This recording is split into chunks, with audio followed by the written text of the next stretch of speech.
chilling tales for dark nights.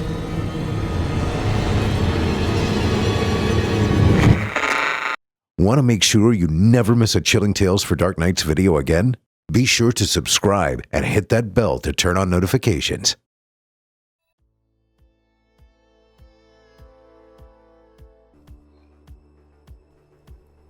Do you play video games, Terrance? The devil asked, as he sat perched atop the podium. I held my wife's dying body in my arms. Tears streamed from my face, and her blood covered my bare chest. I looked up with a mixture of hate and incredulity. What? The devil stared back intently. In an instant, he flashed from the podium to appear 2 feet in front of me, kneeling over to look me in the eyes. You have to be a gamer. What are you, a white male in your mid-20s? You're the target demographic. The devil stood straight and adjusted his pinstripe suit. Regardless, let me tell you the rules, my boy. I looked around me desperately, trying to find an exit to escape with my wife. I realized the chapel around me had vanished. Only a thick, dark fog surrounded us. The only thing I could see clearly was the podium and the well-dressed devil. Dark Souls. Ah, yes, a game for true patrons of the arts. You know of it? The devil noticed I wasn't paying attention and flicked his hand at me. An unseen force jerked my head around to look at him. Yes, I've seen videos of it online, I stammered fearfully. The devil's dirty, yellow eyes stared back at me.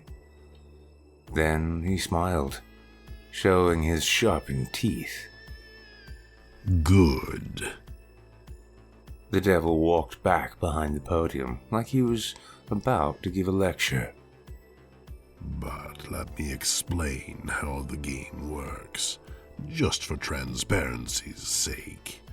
Dying repeatedly is a main gameplay mechanic in Dark Souls.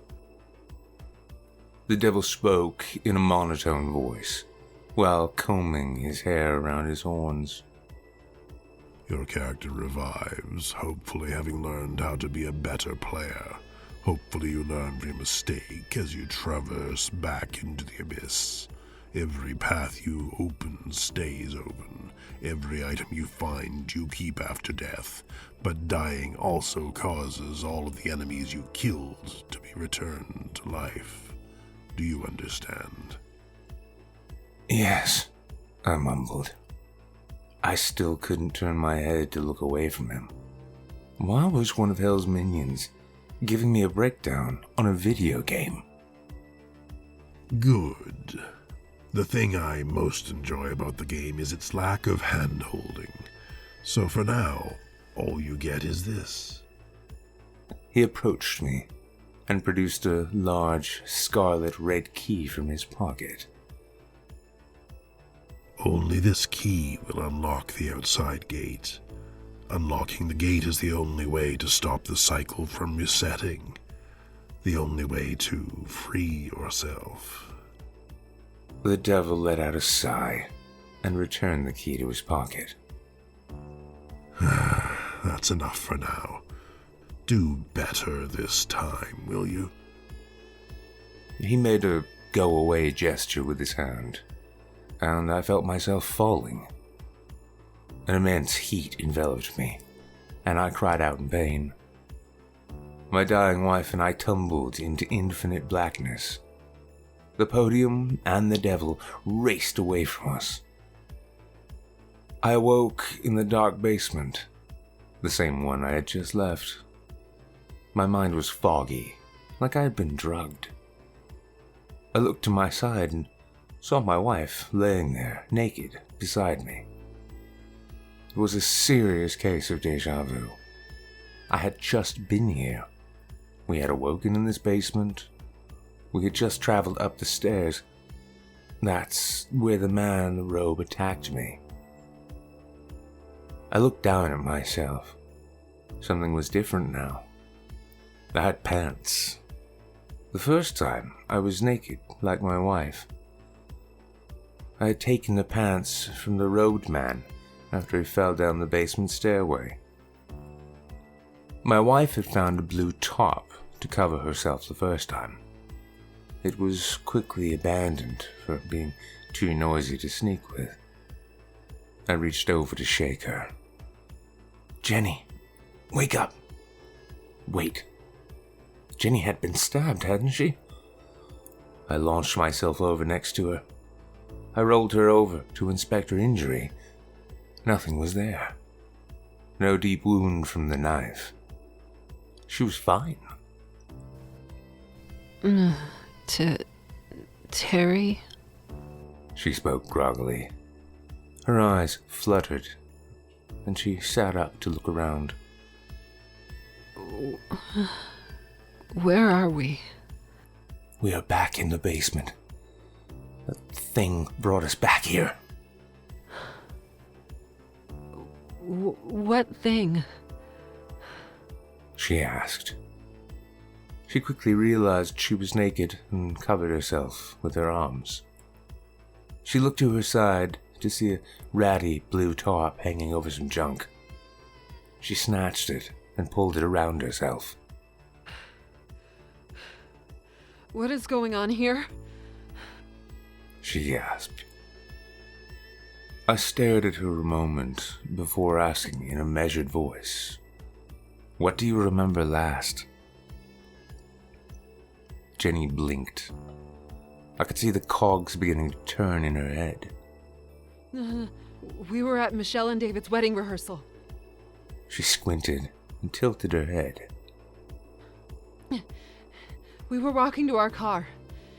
You had to park in a different parking lot away from the venue. She paused. I don't remember getting to the car. I waited for her to continue, but she just looked around the dusty basement. "That's it?" I asked. "You don't remember waking up down here? You don't remember that asshole who attacked us and fell down the stairs? You don't remember the devil stabbing you and giving me a speech about video games?" No, babe. Jenni replied. She gave me the look and tone she routinely used when she thought I was overreacting. We've never been here before. Are you okay? What was going on? The horned bastard said something about a cycle resetting. Had he reversed time? No, it couldn't be. He drugged us somehow and threw us back down here. But how did Jenni's stab wound disappear? "Come on," I said as I grabbed Jenni by the hand. I pulled her towards the stairs. Her large blue top crinkled loudly. We carefully went up the stairs and I opened the door slowly. The same wood-paneled hallway greeted me. It smelled of old wood and mold. The short hallway stretched 10 feet before turning to the left. That's where I had run into the big man in the robe last time. I told Jen to wait and crept down the hall to peek around the corner. There he was again. The same big guy, with an ugly face and crazy eyes. He even screamed the same damn thing. "Your blood will flow eternal!" He screamed as he rushed at me. I retreated back down the hallway. It had to be his twin or something. I didn't struggle with him like I did the first time. I would set him up for the same move I used on him before. There was no way he would be that stupid to fall for it again. I scampered back to the doorway by the stairs. Jen screamed and flattened herself against the wall. The idiot came barreling at me at full sprint. I caught his momentum, crossed my leg, and performed a textbook hip toss. His speed and weight caused him to become airborne before cracking hard on his head halfway down the steps and tumbling the rest of the way. He lay dead at the bottom, his leg twitching a little.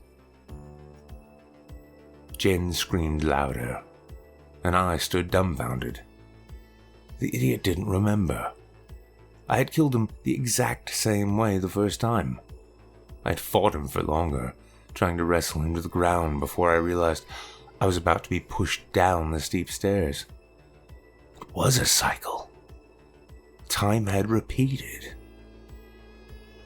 I finally calmed down Jenni to follow me back down the hall. We turned the corner to enter the chapel's waiting room or foyer. 2 large double doors led further in. Opposite it were the doors leading outside. Jenni went to open the exit doors and I stopped her. "Don't bother," I said. "It requires a green key to unlock." I felt like I was going to throw up. "Like a video game," I spit. Like before, our only option was to go deeper into the chapel. I told Jenni to wait outside. She did get stabbed the last time. I opened the double doors slowly. A familiar sight greeted me. A small, windowless chapel. Dark drapes hung from all 4 walls. Strange symbols and writing were spray-painted all over them. Looking too long at these symbols made my head hurt and my vision blur. 3 short pews on either side of the aisle. At the end of the aisle were 2 robed men kneeling and praying to the podium. These are the assholes who held me down while that devil stabbed my wife in the belly. She didn't even act like she saw him when he was upon her to kill her. He just walked up and struck her while she screamed at the men to let me go.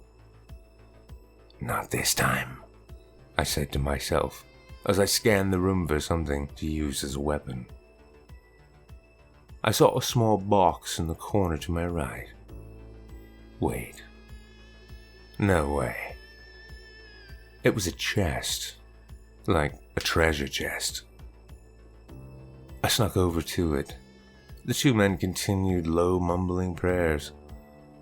I placed my hands on both sides of the ornate chest. More crazy symbols were carved into its wood.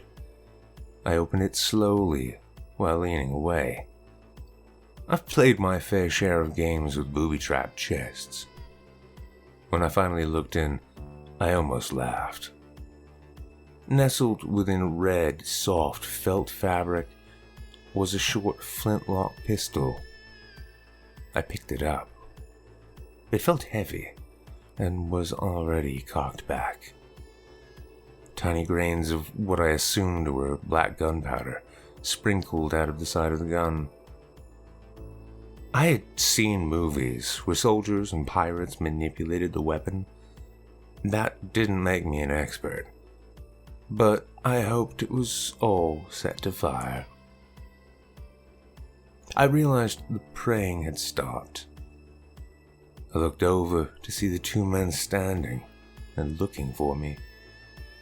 Looking up put me in the view of one of the cultists. He saw me and gave a short scream.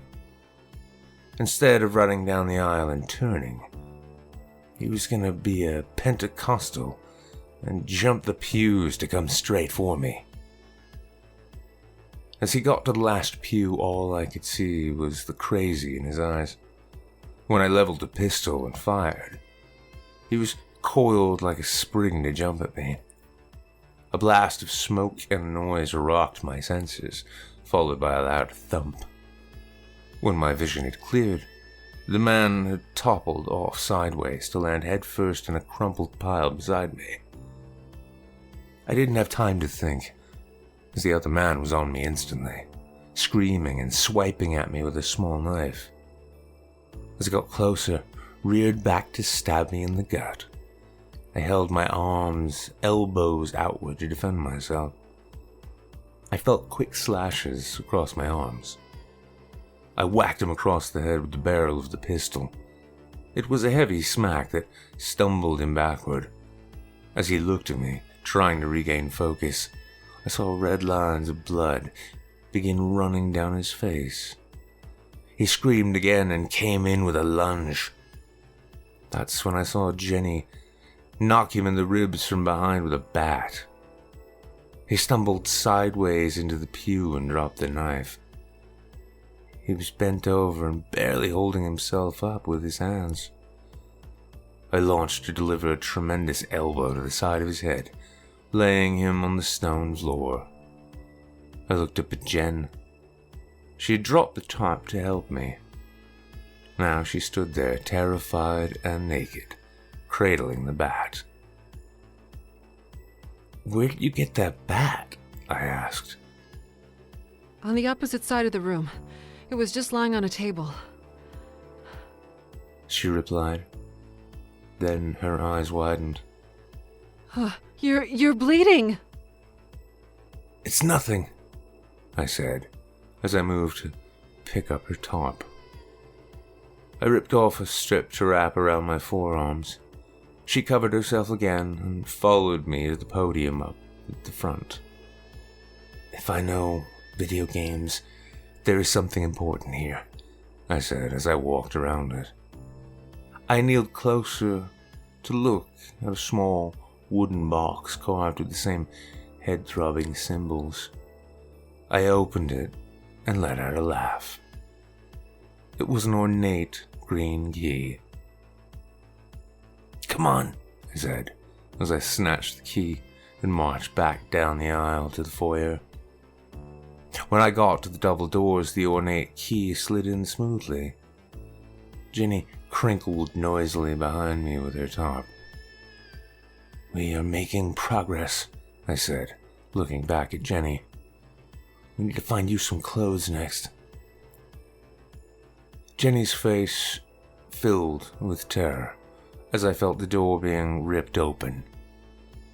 I looked back to be staring at someone's well-muscled chest. I looked up to see a face shrouded with a clear plastic tarp. A rope was tied tightly around the thing's neck. Fog from the thing's breath sucked the bag in and out. I tried to step back from the giant. He swung down on me with a meat cleaver, biting onto the side of my neck. He then grabbed me by the head and launched me outside past him. I flew off the small front porch to land face first in the dirt. I tried to get up, but didn't have the strength to push myself up. I could see my lifeblood pooling out before me. I heard a scream as Jenni landed on the ground in front of me. I reached out to her, and she to me. The giant stomped over to tower over Jenni. I tried to call her name, but only gurgled out blood. The cleaver came down to bury itself in her head. Her eyes bulged. She shook slightly. Then everything paused. Jenni froze in her spasms, and the giant froze, bent over. My pain stopped, and I realized I was no longer choking. A pair of shiny dress shoes walked to stand in front of me. "Get up," said the devil as he looked down on me, disappointed. I sat up and stared at my wife. "Don't worry about her, you dunce. She will be alive next cycle," the devil said with exasperation. "I need to tell you about this giant that just killed both of you." He waved both hands over to the leaning giant. "Every time you reset the cycle, nobody will remember a thing except for your nemesis here.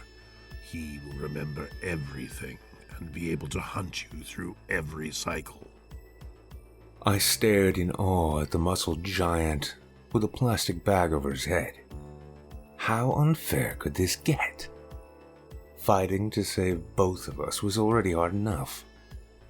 I know I'm pulling from other games, but I love the concept of an archenemy.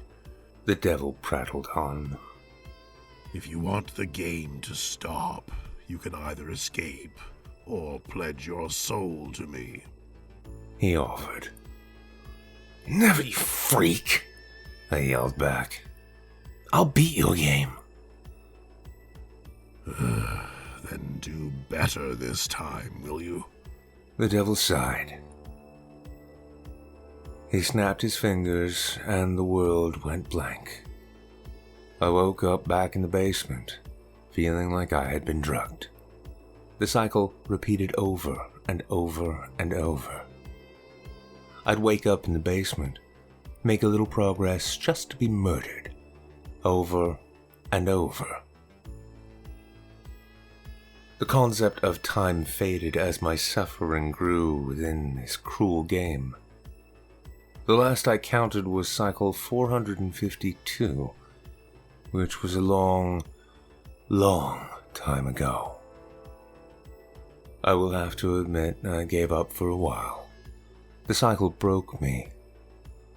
I would sit in the basement, unresponsive to my surroundings, ignoring Jenni's questions until the giant freak found me.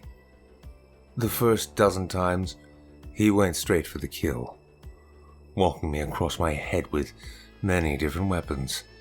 Usually something new every time he came in. That wasn't so bad. It was almost peaceful. I used that time to clear my mind. I got so good, I could block out everything, even block out my nagging wife. Since I couldn't sleep, I used the time in the quiet basement to think before he stormed in and murdered me. But he got wise to my plan. He wouldn't go for the kill. He would torture Jenni. He would pull her apart and let me listen to her screams. I would try to shut them out. It was only temporary. The cycle would reset, and she would be fine again. Then he started torturing me.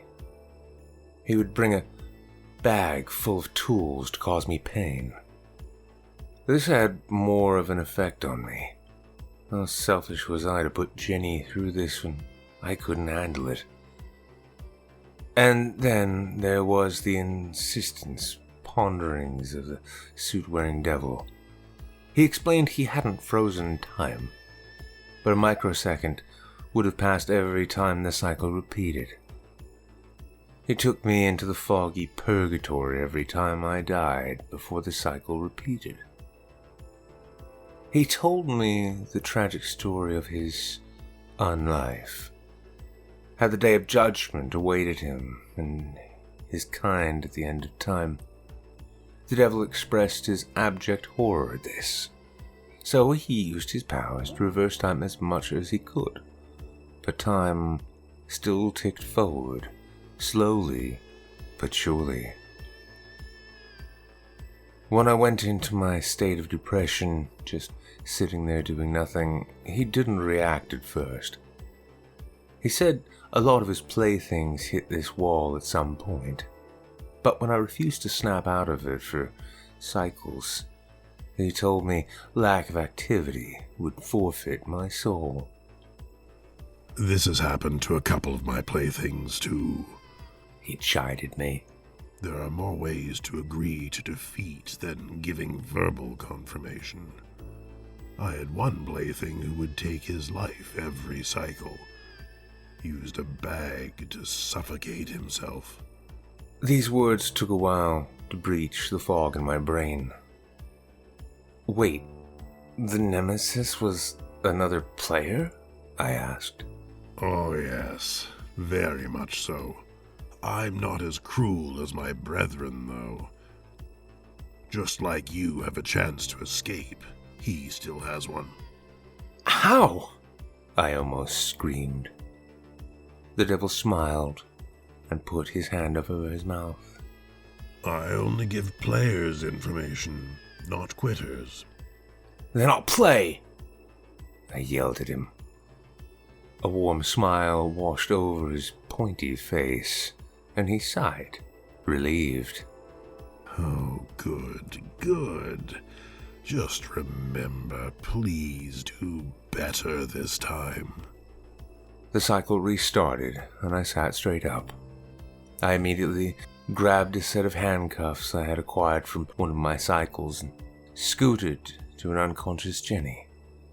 I cuffed her hand to a metal pole running down the middle of the room. She was now in a long robe I had found for her, but I couldn't have her following me. I stood up and ran to the trick wall I had discovered in the basement. I pushed it open to reveal a short set of stairs leading up into the night sky. As I took the first step, I heard Jenni call after me. I ignored her. I stepped out into the estate property and looked around.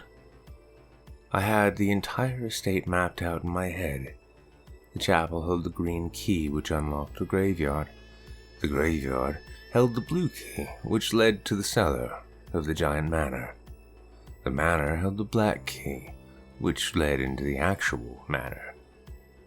And I hoped the manor held the scarlet key, my chance to escape. I sprinted towards the mansion's cellar in the middle of everything. I wore a pair of overalls with a utility belt, a crossbow, and a knapsack over my shoulder. I was still barefoot. None of the shoes I scavenged fit me. Like clockwork, the Rottweiler caught my scent and came barreling out of the bushes of the house. I had wrapped straps of leather around my left arm. I bent low and offered the dog my arm. He bit down on it and tried to shake me off my feet. Like a million times before, I pulled a K-bar knife from my pocket and jammed it up through the dog's head.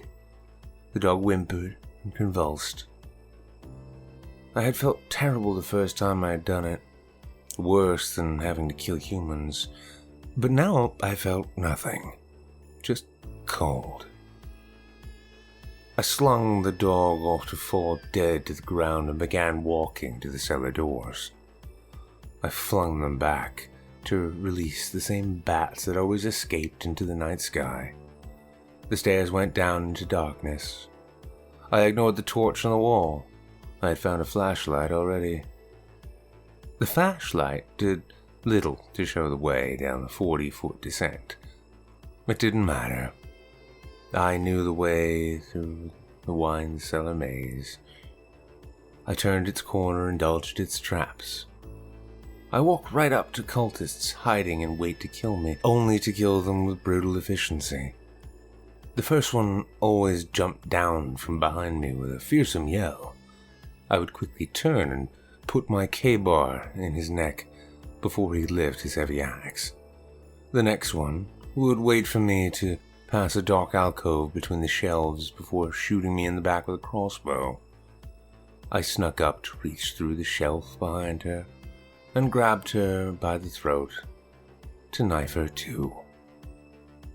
I knew how to avoid the other 5 hiding in the dark. Then I would come to the door that led up to the house. 2 big bastards guarded it. I had fought them enough to learn who was the slower of the 2. The slower one pulls a sharp-hand scythe from his robe to meet my charge.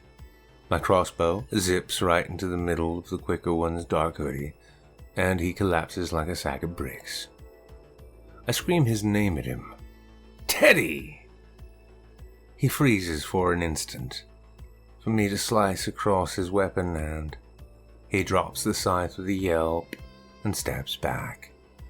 Too late, I'm inside his reach and slash him across the throat with a brutal swipe. He dies quicker than usual. It must be because I'm angry. I run up to the locked door, produce the black key from my knapsack, and open the door into the manor. It gets harder from here, like cultists in armor with poison knives. Maybe I could unlock the front door to the manor and save myself the trip through the cellar. A thunderous explosion erupts behind me. I turn to see the giant, with overalls and a plastic bag tied over his face, storming through a destroyed wine rack he just busted through. He delivers a crushing fist to the center of my chest, sending me busting through the unlocked door. I struggle for breath as he stalks up to stand over me. I dig the K-bar into his foot. He grunts out anger and reaches down to seize me by the neck and yanks me up to eye level. Kill me, you son of a bitch! I wheeze at him. The sack on his face expanded and deflated rapidly with his angry huffing. I'm never going to give up like you, sack boy, I spit. This makes him mad. He reaches up, puts his nasty hand around my mouth, and painfully snaps my head to the side with a jerk. I awake in the basement. Damn it. Time to try again. I use the next couple of cycles to map out the manor. I eventually unlock the front door and get a sweet shortcut past the cellar. I kill a bastard with full plate armor. Now I'm wearing partial plate armor to not slow me down. Somehow, the giant is in the manor now. He must have a skeleton key. I don't know how he bypasses all the locked doors. I can't outmaneuver him. He cheats so bad. He cheats. Maybe I should cheat. I go back into meditation for a couple of cycles. Jenni screams at me from her handcuffed position, but I ignore her and plan. When the giant asshole finds me, I don't give him the satisfaction of an easy kill. I taught him about the plastic sack and how he gave up, and I'm still going. He makes me pay for it, but I take a piece out of him each time. I never kill him, but I make him bleed. I learn his tactics. I seek him out and go straight for him. Finally, I prepare to enact my plan when I think I've seen every move and counter. If I open the gate door, I'm free, right? I ask a devil in purgatory between cycles. He turns to me, curious. Yes, Terrance. Those are the rules. I mean, no BS. I don't need the key. I just want to get through. The devil laughs. Sure, my boy. But you know it's electrified. You can't climb it. I need your word, I yell at him. I just need to get through the scarlet door. A sly look crosses the devil's face. You have my word. I dare say you have my attention. The fire in your eyes is delicious. Let's restart the cycle, I say, cutting him off. He humphs at me and waves for the cycle to repeat. When I was a kid, my father had a chess game on the family computer. He taught me to play, and I could only make progress against the enemy AI when it was set to very easy. I would challenge myself by playing against the computer when it was set to expert. The AI knew all my moves in advance, no matter how hard I tried. I wouldn't make it more than 5 turns before I was defeated. You see, it was programmed to react to well-thought-out and measured moves. But I discovered I could last much longer if I randomly placed a piece every other turn. The computer would try to make sense out of nonsense. It would throw its whole plan off. That's where the AI failed. It didn't account for random human stupidity. It had plans to counter plans for everything. But not for a 10-year-old boy having fun. I needed to start having fun. I found what I needed in the back of the chapel. I had to kill the 3 guys again, search further back behind the podium. I had to backtrack back to the graveyard. I found a dirty red glass containers sloshing around, about half full. It wasn't enough, but it was a start. When I had first come through the graveyard, I hadn't ignored the shed at the corner of the property. The first time I came through, I focused on the giant angel statue, where multiple baddies guarded the key to the cellar. But now, I was back at the shed, looking for what I needed. I saw it was guarded by a creepy guy, hunched over, eating something. The hunched over man took a crossbow to the back. The creature stood up and spun to face me. That's when I realized I was wrong. It was a woman. A saggy, balding woman. She ran toward me, with blood and spittle foaming out of her mouth. She was eating a possum. The sight of her ugliness sent me reeling back, but she latched onto me and took a bite out of my shoulder. I stabbed her repeatedly in the gut with my K-bar. After a good minute of thrashing, kicking, and scratching, she fell off me, dead. I was bloodied and beaten. Whatever she was guarding had better be worth it. She had been a tough one. I kicked open the shed door with my knife hand raised to stab. It was a dusty shed, covered with cobwebs, boxes of crap everywhere.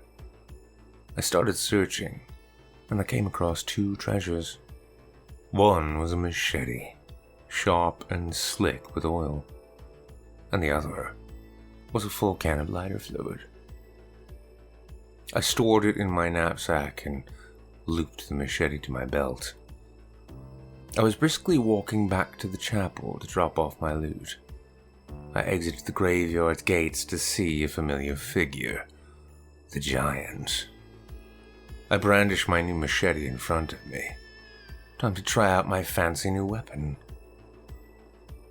I let out a haggard cough that doubled me over. I threw up on the ground. My whole body shook, and I broke out in a cold sweat. Oh, God! The woman had poisoned me. The giant saw this and began stalking me with his massive shovel. A deep chuckle emitted as a rumble from his throat. I wouldn't let the monster have his way with me in my weakened state. I fired my crossbow into his crotch. The giant turned just before the bolt stuck into his thigh. I did this to him often, so he expected me to attempt a nut shot. He rewarded me and began to sprint the rest of the distance between us. I pulled out my K-bar and ran it across my neck. I fell to my knees as my life's blood flowed out of me. The giant was upon me, his shovel raised to cave my head in. I could breathe again, and the bleeding stopped. But he froze as I entered the smoky purgatory. I turned to see the devil standing behind me, looking disappointed. Are you going to start killing yourself every time your nemesis shows up? He asked. No, I'm just not letting him butcher me when I'm half dead already, I said back. Can you spare me the pep talk and just restart the cycle? Ooh, He whispered to me. Does Plaything have a little plan? Come on, let's do it, I tell him. I sat up in the basement. I was nervous. I had been working on my plan for hundreds of cycles. Now that it was time to do it, the fear of failure was overwhelming. I gathered up my things, the knapsack with the gas canisters, the K-bar, and the machete. I dropped everything else, like the crossbow, bolts, tape, hammer, and my plate armor. I did get the duct tape and taped it all around my torso, neck, arms, groin, and legs. It was uncomfortable as hell, but it would keep my body running in times of trauma. Another thing I remembered from my past. I came down with a cold in high school. It was a 3-day cold. I milked for 5 days. My parents suspected I was faking by the 5th day, but I would not relent. With a promise to catch up on the schoolwork over the weekend, they agreed to let me stay home. But no video games or Cartoon Network, only History Channel. This was back when History Channel was no joke. Reenactment of biblical battles, Jack the Ripper, mafia shootouts, World War II raids, and battles in the very current War on Terror. It was one of these War on Terror documentaries that got my attention. The show made a short history of suicide fighters throughout history. Of course, they mentioned kamikaze pilots and suicide bombers, but they went even deeper into the Crusades. Specialized forces, literally the first guys to be called assassins, knew they didn't stand a chance against the heavily armored knights and cavalry of the invading Christians. So they would wrap up fighters tightly in cloth like mummies and give them copious amounts of drugs. The drugs pump energy and dulling pain, and the tightly wrapped cloth holds the body together and reduces bleeding. These soldiers would barrel into the heathen Christian forces with a holy berserker fury, taking fatal hits just to continue fighting. So you see where I'm going with this. I clasped the handcuffs around Jenni's hand and secured it to the pole. She woke up and looked at me questioningly. I took the time to lean in and smile at her. Remember when we lived in that shitty apartment complex together? I asked her. She looked around her surroundings in confusion, like she had done hundreds of times before. Remember, we came up with a code word. A word that communicated something bad was happening, and we either needed to run, fight, or call cops. Do you remember what word that was, Jen? She blinked at me before answering. It was pineapple? She said. We would say something about pineapples. I smiled again and caressed her face. That's right, babe. This is definitely a pineapple situation. I'll explain everything to you when we get out of here. I love you. And with that, I left through the secret passage out into the night. I killed the dog for the 100th time and found the giant manor. I circled around it, pouring out the gas and lighter fluid. In a shed behind the house was a broken down riding lawnmower. The first time I approached it, I had stepped into the bear trap hidden under the hay. I walked around to stick a cloth into the gas tank this time. I pushed the old mower out to park it on top of the hidden exit from the manor. Next came the fire. For a bunch of cultists obsessed with lighting spooky candles, it was relatively easy to gather matches. I lit small fires around the house, eventually causing the whole thing to be inflamed. The shed went up easily with the dry hay, and so did the lawnmower. Only the front door was left alone. Now I waited by the Scarlet Gate. The doors to freedom were ornately carved obsidian double doors with melting demon faces and those mind-numbing symbols. The brick wall around the property stood 10 feet high, with electrified razor wire at the top. A giant scarlet circle sat in the middle with a keyhole in the center. I sat down by it and watched the manor burn in the distance. Nobody left the building. Those inside stayed to burn alive. That's how committed they were to the game. I learned this from trying to coax them out of their designated zones often. And here he comes. The limping giant. His left leg is bleeding and mangled. It seems somebody put the bear trap by the front door for the giant to step into while trying to escape the flames. I stood up to face him, unsheathing my machete as he got within 30 feet. I fished a small vial out of my pocket. The cultists in the manor would snort this before running at me like maniacs. Remember my suicide mummy plan?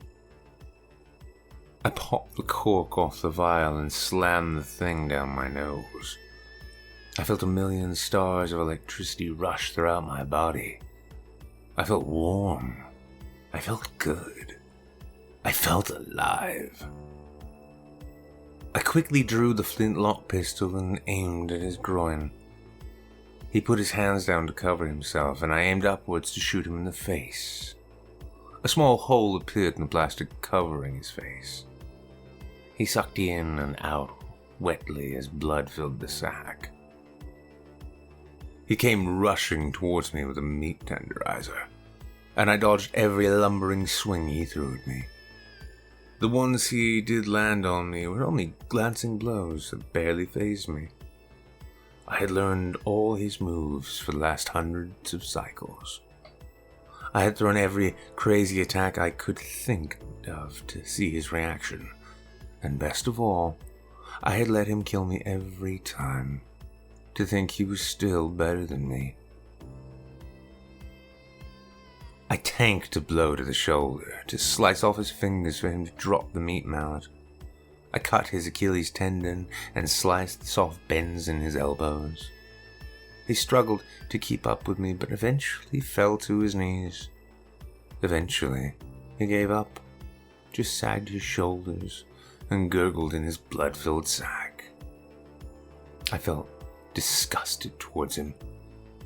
How many times had he killed me? How many times did I fight till the very end?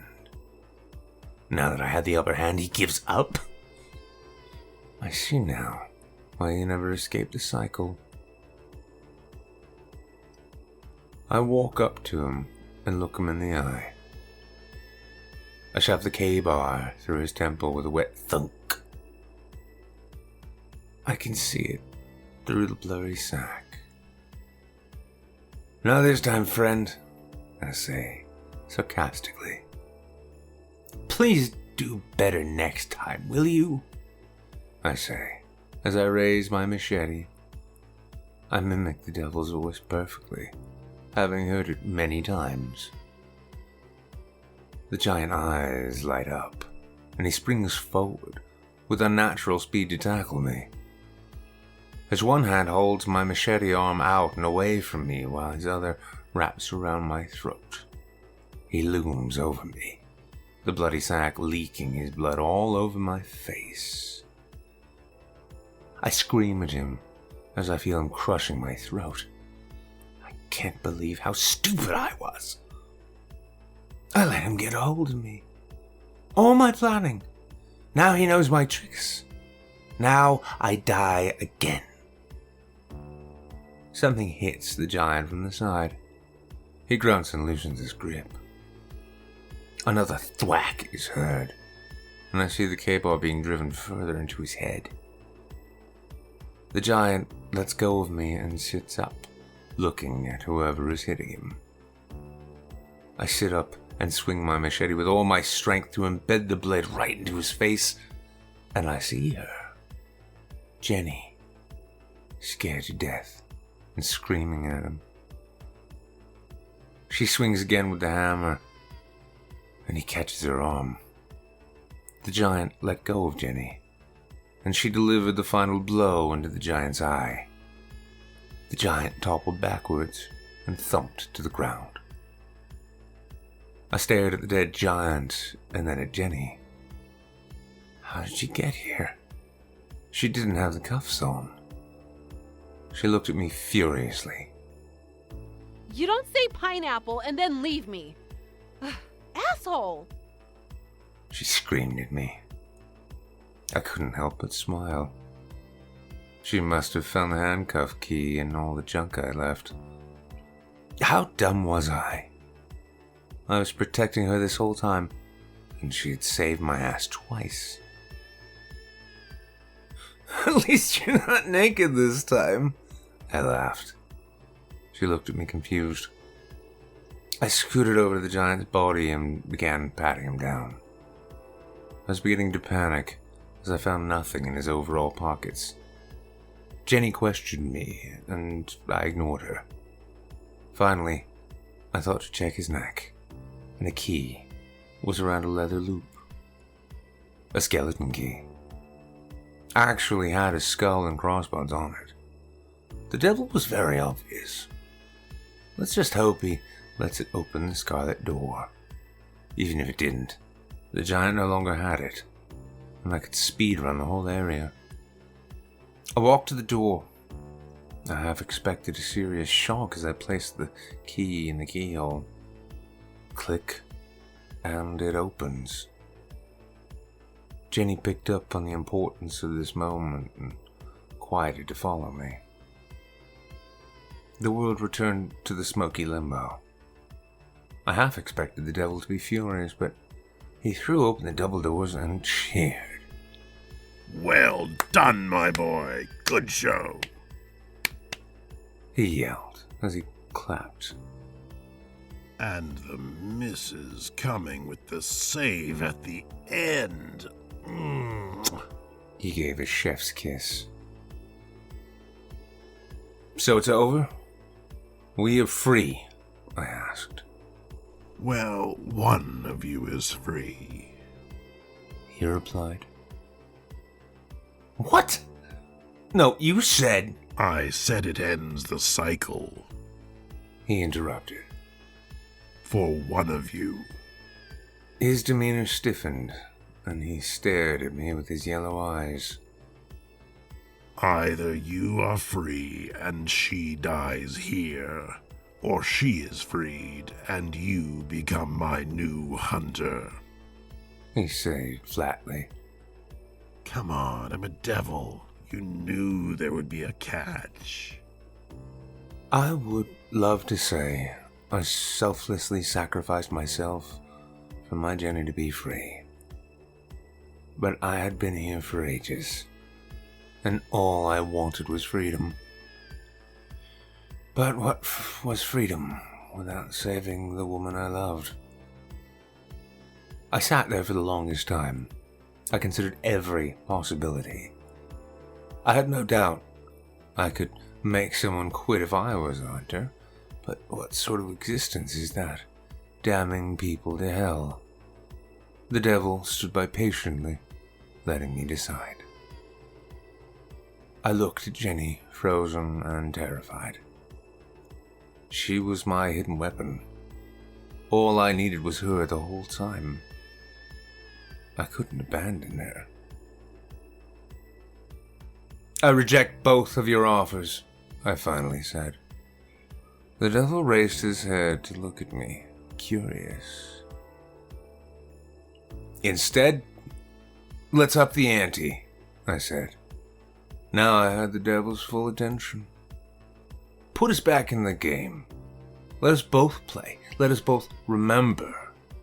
I saw a sparkle in the devil's eye. Make it harder.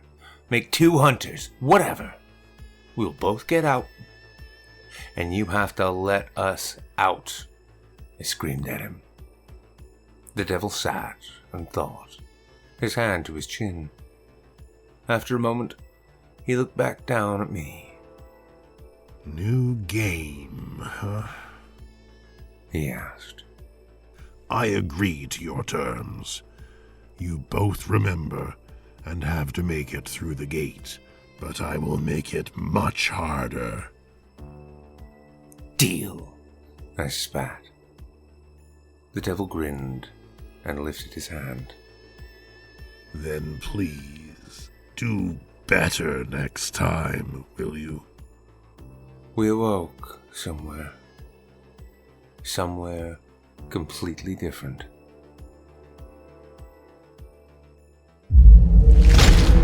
Chilling tales for dark nights.